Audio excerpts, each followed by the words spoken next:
Boa noite, queridos irmãos. Obrigado por nos assistirem. Tantas coisas que tem na internet hoje, né?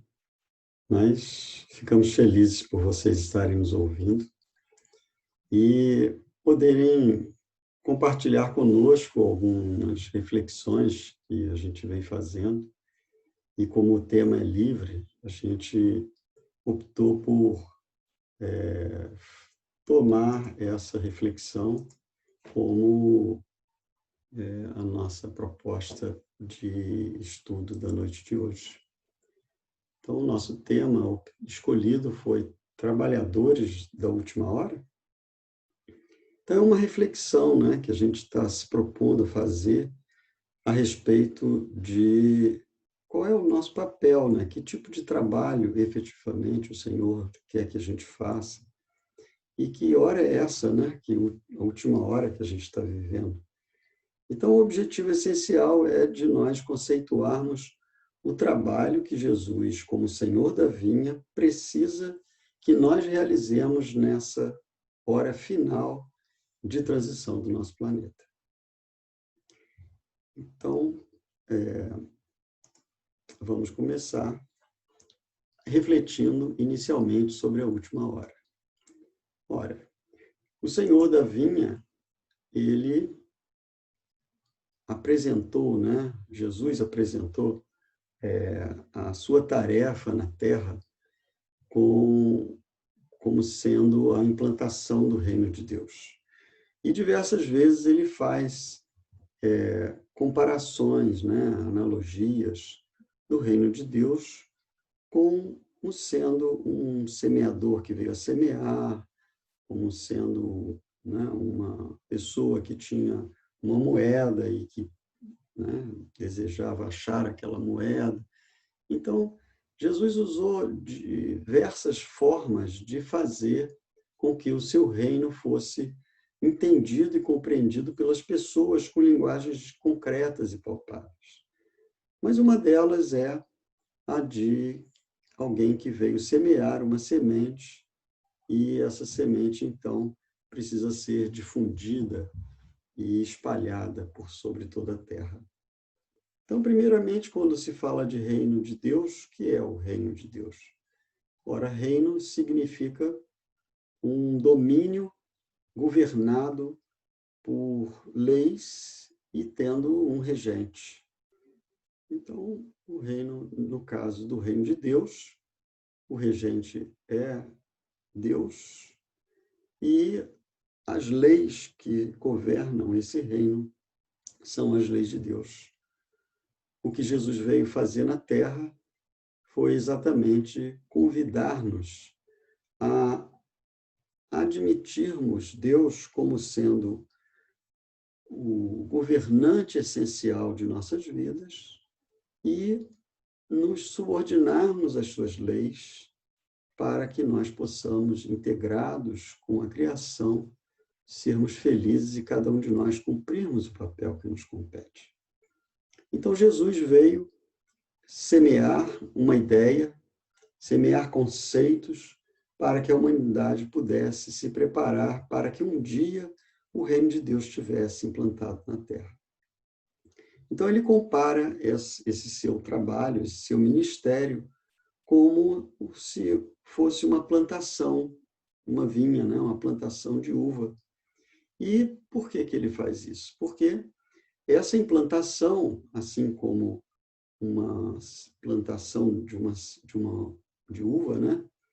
Ela tem um momento em que a gente precisa preparar a terra, né? Adubá-la, né? Revolvê-la para que ela esteja em condições de acolher o segundo momento, que é o de semear, que é lançar as sementes e fazer com que as videiras possam se desenvolver. Um terceiro momento seria justamente o de cuidar da plantação. Então, regar, protegê-la, né, das intempéries e de algumas coisas que possam, né, causar danos à plantação. E, finalmente, o quarto momento, que é o momento da colheita, quando então vão ser aproveitados os frutos. Bom, nesse sentido, a gente poderia afirmar que a implantação do reino de Deus na Terra, ele é um processo que tem um ciclo e nós nos encontramos numa etapa desse ciclo. E Jesus, ele quando nos trouxe, né, a parábola dos trabalhadores da última hora, ele nos traz a noção de que existe uma primeira hora, uma segunda hora, uma terceira, uma sexta, uma nona, até que chega a uma 10ª hora, que é exatamente aquele período final, né, do trabalho do dia. Então, como tudo na vida segue em ciclos, esse momento que nós estamos vivendo hoje, essa última hora, seria uma etapa final de um ciclo que nós, então, precisamos vencer. Então, vamos pensar como tem sido a nossa evolução. Somos espíritos, já conquistamos a razão, já alcançamos um grau de desenvolvimento em que temos liberdade e entendimento sobre grandes coisas a respeito da vida, e fomos, então, responsáveis por construir e formar a psicosfera que forma o nosso planeta de hoje. Essa psicosfera, sabemos bem, ela predominam vibrações e matéria mental, psíquica, bastante densa e constituída por muitos sofrimentos, por falta de uma busca de Deus, de um sentido da vida, num vazio existencial em que as pessoas estão buscando e às vezes elas não sabem exatamente o que é. Então, se não fosse a intervenção dos benfeitores espirituais no desenvolvimento, no progresso da humanidade, certamente a gente já teria se atrapalhado e caído num dédalo, né, onde os sofrimentos seriam muito maiores. Então, evolutivamente, nós estaríamos assim, como que falidos, né? Então, que é esse período de pandemia que a gente está vivendo, né? Porque surgiu esse vírus. Na realidade, ele é uma consequência, né, dos nossos processo evolutivo. Certamente, se nós tivéssemos escolhido, né, uma vida mais saudável, uma interação com a natureza de maneira mais produtiva e proveitosa para nós e para aqueles que nos cercam, provavelmente essas enfermidades não apareceriam. Mas, na verdade, então, o coronavírus não é nada mais, nada menos do que um sintoma dessa crise que estamos vivendo, que faz parte dessa nossa transição, esse período em que estamos vivendo. Mas ela vai passar, essa pandemia vai passar, seja pela, né, pela possibilidade, né, de surgir uma vacina que já está se sinalizando, e as pessoas, então, conseguirem se vacinar, como já aconteceu com muitas outras doenças, que foram, de certo modo, controladas, e as pandemias, nós não estamos mais sujeitos à pandemia dessas doenças controladas, pela existência de vacinas, ou seja, também porque aqueles que estavam, de alguma forma, né, programados para o desencarne nesse período e já se foram, e aqueles que não eram para desencarnar conseguiram estruturar dentro do seu organismo imunidade para continuar as experiências da vida na Terra. Então, a gente sabe que o surgimento de enfermidades como essa, de uma pandemia, ela serve de dois propósitos, né? Primeiro, segurar a humanidade, se preocupar com determinadas coisas para que ela possa dar um freio em determinados comportamentos e promover, consequentemente, também um progresso social na medida que as pessoas começam a se preocupar umas com as outras, mas também para o próprio progresso da ciência, porque quantos estudos, né, quanto investimento não se faz na ciência e ela, então, acaba progredindo. Então, se não fosse a intervenção dos benfeitores espirituais, mais especificamente de Jesus, na condução da nossa evolução, certamente nós teríamos muitos problemas ainda, estaremos enfrentando. Mas o que fez, então, Jesus vir à Terra para trazer a sua mensagem de amor e, então, nós estarmos relacionando, né, com o trabalho da última hora. Então, vamos parar primeiro, fazer um retorno e ver o que fez Jesus vir à Terra. E nós, no livro A Caminho da Luz, nós encontramos Emmanuel nos trazendo a história da construção do nosso planeta Terra e de todo o processo em que Jesus ele acompanha o desenvolvimento. Num determinado momento, ele diz assim para a gente: essa comunidade de seres angélicos e perfeitos, da qual Jesus é um dos membros divinos, ao que nos foi dado saber, apenas já se reuniu nas proximidades da Terra para a solução de problemas decisivos da organização e da direção do nosso planeta por 2 vezes no concurso dos milênios conhecidos. A primeira verificou-se quando o orbe terrestre se desprendia da nebulosa solar, a fim de que se lançassem no tempo e no espaço as balizas do nosso sistema cosmogônico e os pródromos da vida na matéria em ignição do planeta. Ou seja, quando se decidiu pela formação do nosso planeta e o processo de surgimento das vidas que aqui se encontram. Mas a segunda foi quando se decidia a vinda do Senhor à face da Terra, trazendo à família humana a lição imortal do seu evangelho de amor e redenção. Ora, mas para que então ele veio?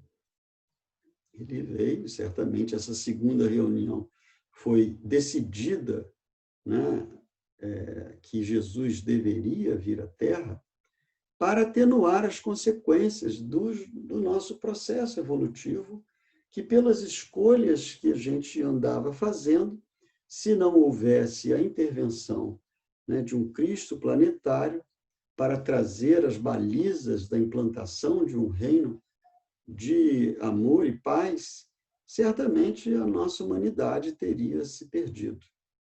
Então, Emmanuel ilustra, inclusive, que a chegada de Jesus à Terra, ela se vem depois de haver sido trazido Sócrates na Grécia, que foi a Grécia, digamos assim, o representante da sabedoria, do conhecimento da humanidade na época, mas que acabaram por sacrificar Sócrates, né? Não ouviram, e ele foi condenado à morte por cicuta. E também a Roma, né, que tinha uma tarefa a executar na formação da família e do direito humano, e essas conquistas evolutivas elas precisavam ser preservadas de alguma maneira. Então, ele vem à Terra exatamente nesse período em que a humanidade se encontrava sob o domínio romano, e ele representa para a humanidade a luz do mundo. Então, certamente, ele veio trazer luz para a humanidade, né, para que a humanidade pudesse ter clareza de como e onde caminhar, e certamente que a sua presença na Terra marcou um período muito significativo. Mas essa luz precisava ser conquistada por cada um dos seus apóstolos para que eles pudessem dar continuidade a essa semeadura. Então, isso significaria bastante trabalho. Eles foram os trabalhadores da primeira hora, em que iniciaram, né, as tarefas de divulgação do Reino de Deus. E a gente encontra no Evangelho segundo o Espiritismo uma afirmação do espírito Constantino que ele diz assim: bons espíritas, meus bem-amados, sois todos obreiros da última hora. Então, é essa reflexão que a gente gostaria de compartilhar com vocês que estão nos ouvindo, de que, afinal, se como espíritas nós somos chamados de trabalhadores da última hora, que tarefa é essa que o espírita precisa realizar? Embora aqui nós possamos interpretar que a expressão do espírito Constantino não afirma que só o espírito é trabalhador da última hora. Ele diz que sois todos obreiros da última hora, ou seja, os espíritas são obreiros da última hora. Mas certamente todos aqueles que trabalham em nome do Cristo, em todos os campos da vida, são também trabalhadores seus. Mas entendemos que, sendo a doutrina espírita uma revelação que vem trazer a mensagem do Evangelho de Jesus de uma forma em que a humanidade já pode entender, porque ela já amadureceu e já tem condições de compreender essa mensagem, certamente cabe aos espíritas uma tarefa muito significativa de divulgar a revelação espírita para a humanidade. Não se trata de tornar as pessoas espíritas, mas de fazer com que as pessoas conheçam e entendam o que a terceira revelação, que é o Espiritismo, nos trouxe, que nós temos certeza de que ele representa o Consolador prometido por Jesus. Então, cabe a nós um trabalho que precisa ser realizado. Muito bem, então, a nossa reflexão é essa. Ora, qual é esse trabalho que nós precisamos fazer? Bom, antes de mais nada, nós não podemos esquecer que Jesus, antes de deixar, né, o planeta na sua condição de física, ele, na última ceia, deu, né, as mensagens daquilo que ele precisava falar para os discípulos, embora quando ele ressuscitou, ele também continuou falando algumas coisas relevantes, mas na última ceia ele deixa caracterizado para os seus discípulos qual era o trabalho que eles vinham fazer, que eles teriam que fazer. Por quê? Porque quando ele estava na última ceia, que era o costume, né, daquela época, entre os hebreus, de que, como eles caminhavam, né, e os pés sujavam, eles, quando entravam na casa para poder se alimentar e tudo, eles precisavam limpar os pés. E certamente aqueles que tinham empregados, quem limpava os pés eram os empregados. Mas Jesus, ele cinge uma toalha, pega uma bacia com água e determina que ele iria lavar os pés dos discípulos, o que Pedro, né, se arvora e diz que absolutamente ele não podia fazer aquilo. Ora, se alguém tinha que lavar os pés, eram eles que tinham que lavar os pés de Jesus. Mas Jesus chega e diz para Pedro que se ele não autorizasse, né, ele não teria parte com ele. Então, ele precisava demonstrar aos discípulos para que ele veio.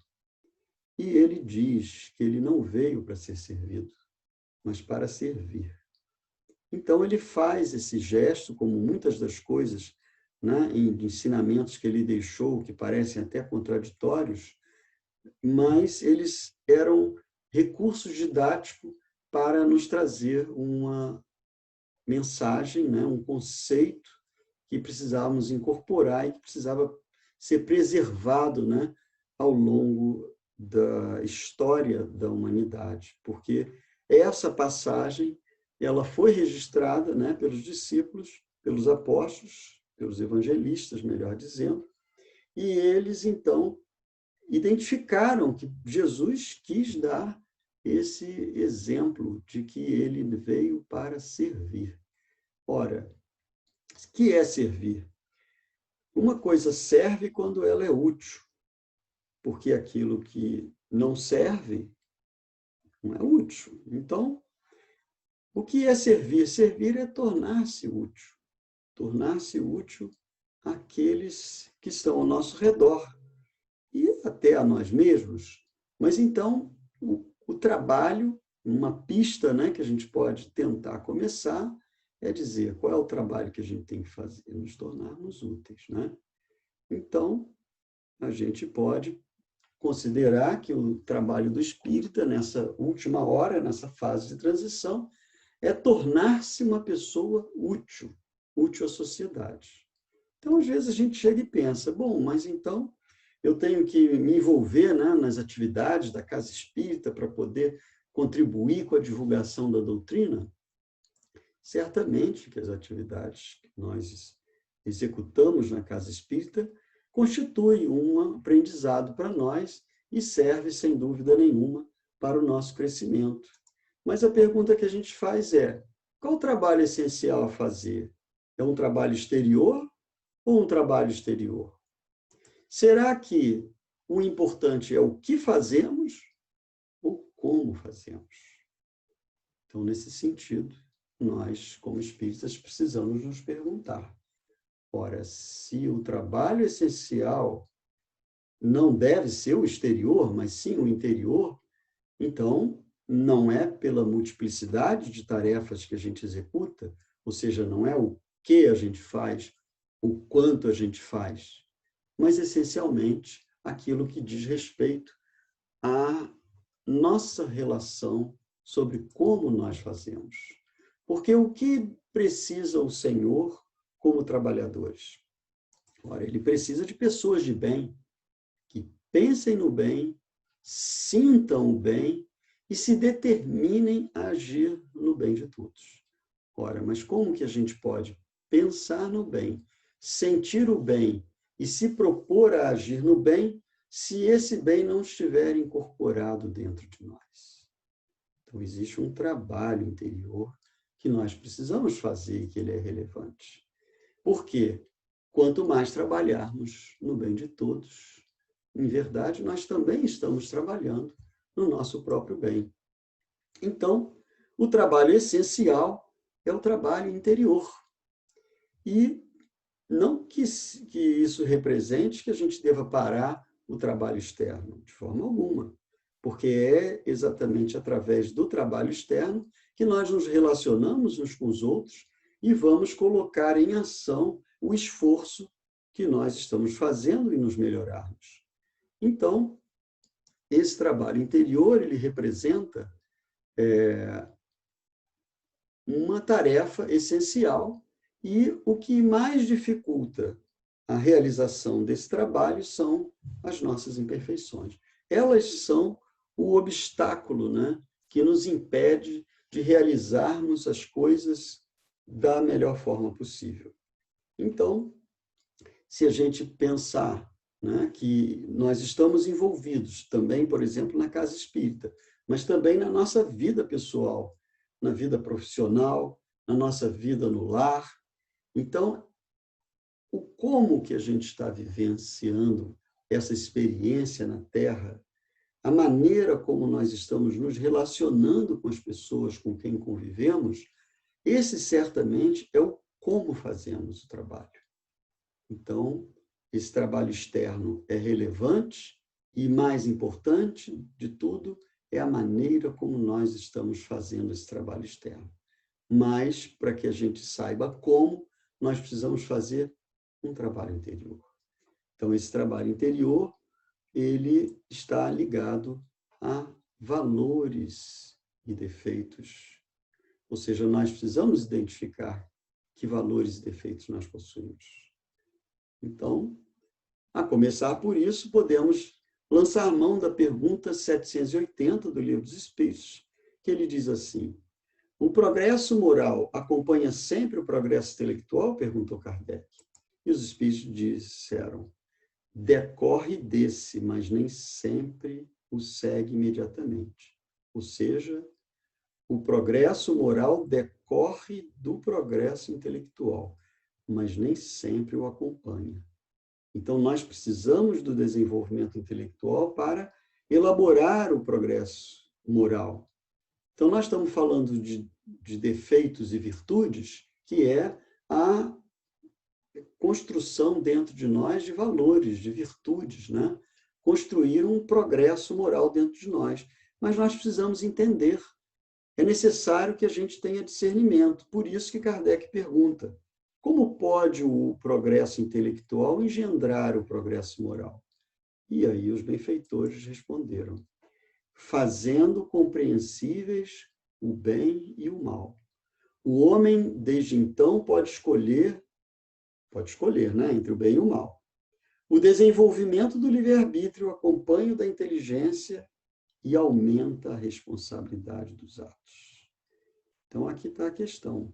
Se é fato que o progresso intelectual nos ajuda a tornar compreensível o que é o bem e o que é o mal, para que a gente possa escolher melhor, na medida em que o nosso discernimento aumenta, o nosso livre-arbítrio aumenta, e na medida que a inteligência aumenta, a gente vai aumentando o livre-arbítrio, mas também a responsabilidade dos nossos atos. Então, todos nós possuímos valores intelectuais e morais e possuímos defeitos, imperfeições intelectuais e morais. E a gente poderia dizer que, claro, nós temos, sem dúvida nenhuma, coisas que intelectualmente nós sabemos e coisas que nós ainda não sabemos, assim como, moralmente falando, nós trazemos virtudes e defeitos, imperfeições. Então, nós poderíamos dizer que, com relação aos valores, existem alguns que nós já incorporamos. Definitivamente, nós já trazemos alguns valores. Alcançamos, né, um progresso moral, e a gente sabe, segundo os espíritos, que a gente não evolui.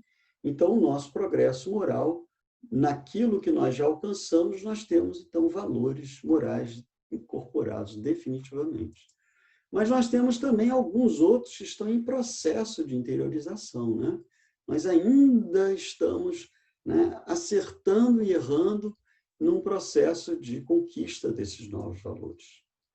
Mas nós temos também alguns valores morais que, embora nós ainda não os tenhamos, a gente já aspira, já deseja conquistar esses valores, estamos, de alguma maneira, mais do que simplesmente conhecendo eles, nós já desejamos. Porque existe um outro nível, que é aqueles valores morais que nós já compreendemos como necessários, mas nós sabemos que ainda não os possuímos. Então, é um outro nível, né? A gente compreende que esse valor é necessário, mas a gente ainda não possui, enquanto que existem outros que a gente já aspira, já deseja, existem outros que a gente já está parcialmente conquistado, mas a gente ainda não o possui definitivamente, e aqueles definitivos. Mas existe, então, uma quinta categoria de valores morais, que são aqueles que a gente nem conhece, que a gente ignora, e que é exatamente por isso que a humanidade, né, se encontra, né, em condições tão tristes, porque os valores morais têm sido, né, negligenciados e ignorados. Agora, com relação aos defeitos, a gente também poderia dividi-lo em duas categorias. Nós temos as imperfeições. Digamos assim, resultado da nossa brutalidade, ou seja, da nossa falta de evolução, da ausência de polidez decorrente da ignorância e da falta de educação. Então, é um tipo de defeito, são imperfeições que a gente traz. Mas existe um outro tipo de defeito que não são bem imperfeições. A gente poderia chamá-los de vícios, que são desvios de conduta cultivados por vontade própria e que acabam nos tornando escravos dessa escolha.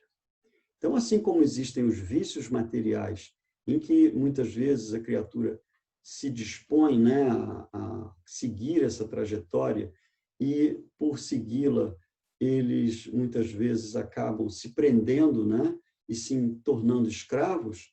No campo das imperfeições, dos vícios morais, dos defeitos de ordem moral, também nós temos esses vícios que são desvios de conduta, ou seja, são condutas que nós incorporamos dentro de nós e que as cultivamos por vontade própria e que acaba sendo, né, uma dificuldade para o nosso progresso. E desses vícios morais, a gente pode dizer que certamente o orgulho é um vício que nós cultivamos, né, ao longo do nosso processo evolutivo. Não fomos criados orgulhosos, nós fomos criados simples e ignorantes, mas na medida que a gente foi adquirindo algum saber e alguma superioridade intelectual, pelo menos em relação a outras criaturas, nós fomos nos enchendo de orgulho e nos acreditando superiores às pessoas. E esse defeito, esse vício moral, ele é o pai de todos os vícios, porque o próprio egoísmo, no qual Emmanuel tem uma página no Evangelho segundo o Espiritismo que ele nos convida a combater o egoísmo com todos os nossos recursos, ele afirma que o egoísmo é filho do orgulho. Então, nós precisamos, para que a gente possa nos conhecer, precisamos identificar o orgulho para que a nossa transformação aconteça. Então, como é que a gente vai identificar o orgulho? Nós precisamos cultivar a humildade, porque só a humildade nos faz ter olhos de ver, como uma expressão que Jesus costumava usar, né? Que a gente precisa ter olhos de ver e ouvidos de ouvir. Então, a humildade é a virtude que nós precisamos cultivar em nós para que a gente tenha olhos de ver o orgulho que ainda existe. Porque a gente costuma dizer, eu sou uma pessoa orgulhosa, mas será que a gente sabe qual é o tamanho do nosso orgulho? Será que efetivamente nós entendemos quanto o orgulho nos impede de ver as coisas? E a verdadeira humildade que nós precisamos cultivar, em verdade, ela não é aquela falsa humildade que muitas vezes a gente costuma, né? Não, eu sou uma pessoa muito imperfeita. A verdadeira humildade é aquela que nos torna capaz de ver as nossas virtudes e ver os nossos defeitos. Na medida que eu me conheço e identifico o que é virtude, o que é defeito dentro de mim, eu estou conseguindo me enxergar e me entender. Mas só a humildade é capaz de me ajudar a enxergar meus próprios defeitos. Então, vamos refletir um pouquinho sobre o que é razão e o que é sentimento. Ora, Jesus nos trouxe entre uma das bem-aventuranças, bem-aventurados os limpos de coração, porque eles verão a Deus. Então, limpo de coração ou puro de coração, o que é ser puro de coração? Será que é a gente ser espírito puro? Não necessariamente. Ser puro de coração é ter honestidade de propósitos para que a gente seja realmente honesto conosco mesmo e veja onde estão as nossas imperfeições e querer efetivamente eliminá-las, porque existem muitas delas, assim como a pessoa é viciada, né, na bebida, ela quer parar de beber porque sabe, né, que aquilo prejudica, mas ela não quer muito. Então, o puro de coração é aquele que tem intenção sincera e honesta de eliminar do coração aquela imperfeição. Então, não somos ainda espíritos puros. E é por isso que Kardec define que o verdadeiro espírita, ele é reconhecido pelo esforço que empreende em domar suas más inclinações.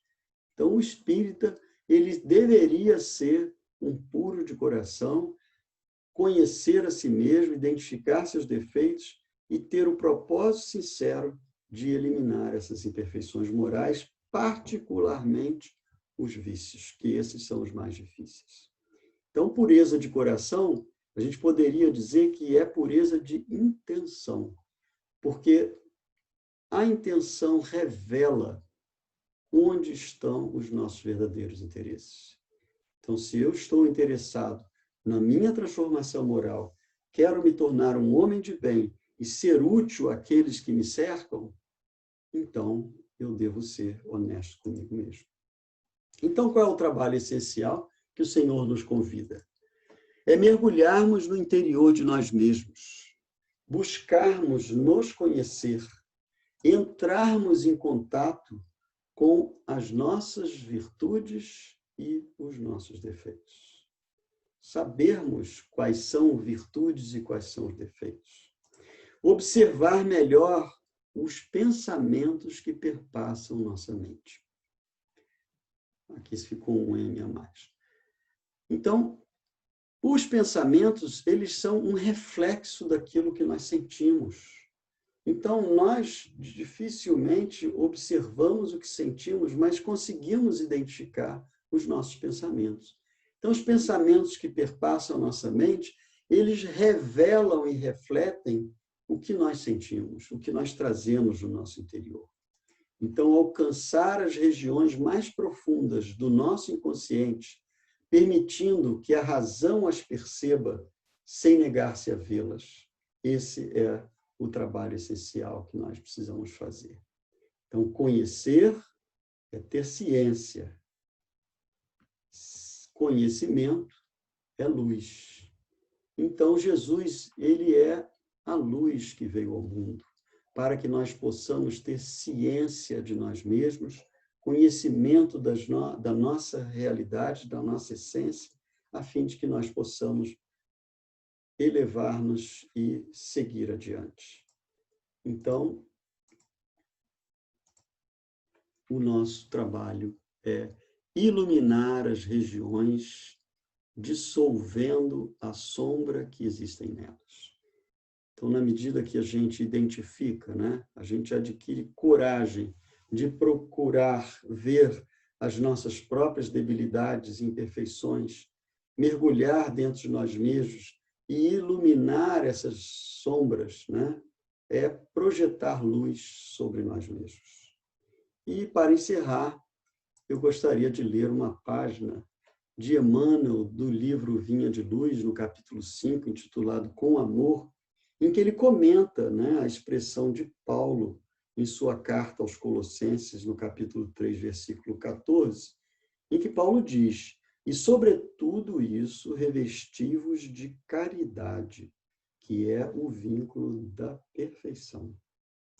Emmanuel diz: todo discípulo do Evangelho precisará coragem para atacar os serviços da redenção de si mesmo.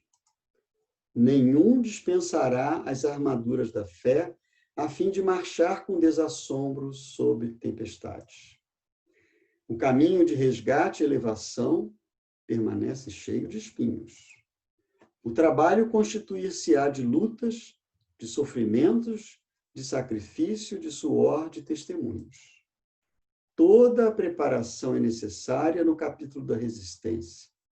Entretanto, sobre tudo isso, é indispensável revestir-se nossa alma de caridade, que é amor sublime. A nobreza de caráter, a confiança, a benevolência, a fé, a ciência, a penetração, os dons e as possibilidades são fios preciosos, mas o amor é o tear divino que os entrelaçará, tecendo a túnica da perfeição espiritual. A disciplina e a educação, a escola e a cultura, o esforço e a obra são flores e frutos na árvore da vida.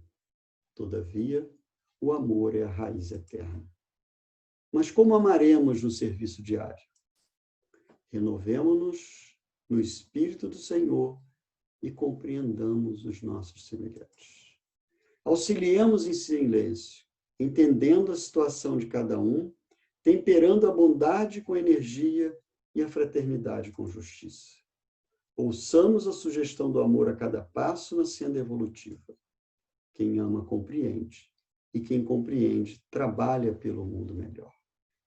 Então, qual é o trabalho que a gente tem que realizar? É o trabalho dentro de nós mesmos, com aqueles que estão ao nosso redor. Mais importante do que a gente faz é como nós estamos fazendo. Como está a qualidade dos relacionamentos que nós vivenciamos no nosso dia a dia, seja na casa espírita, seja no trabalho profissional, seja na escola, na faculdade, na nossa vida no lar, principalmente, porque é no cadinho do lar que nós precisamos amar e compreender. E como Emmanuel diz, quem compreende trabalha pelo mundo melhor. Muita paz, meus irmãos. Que Jesus nos abençoe agora e sempre. Graças a Deus.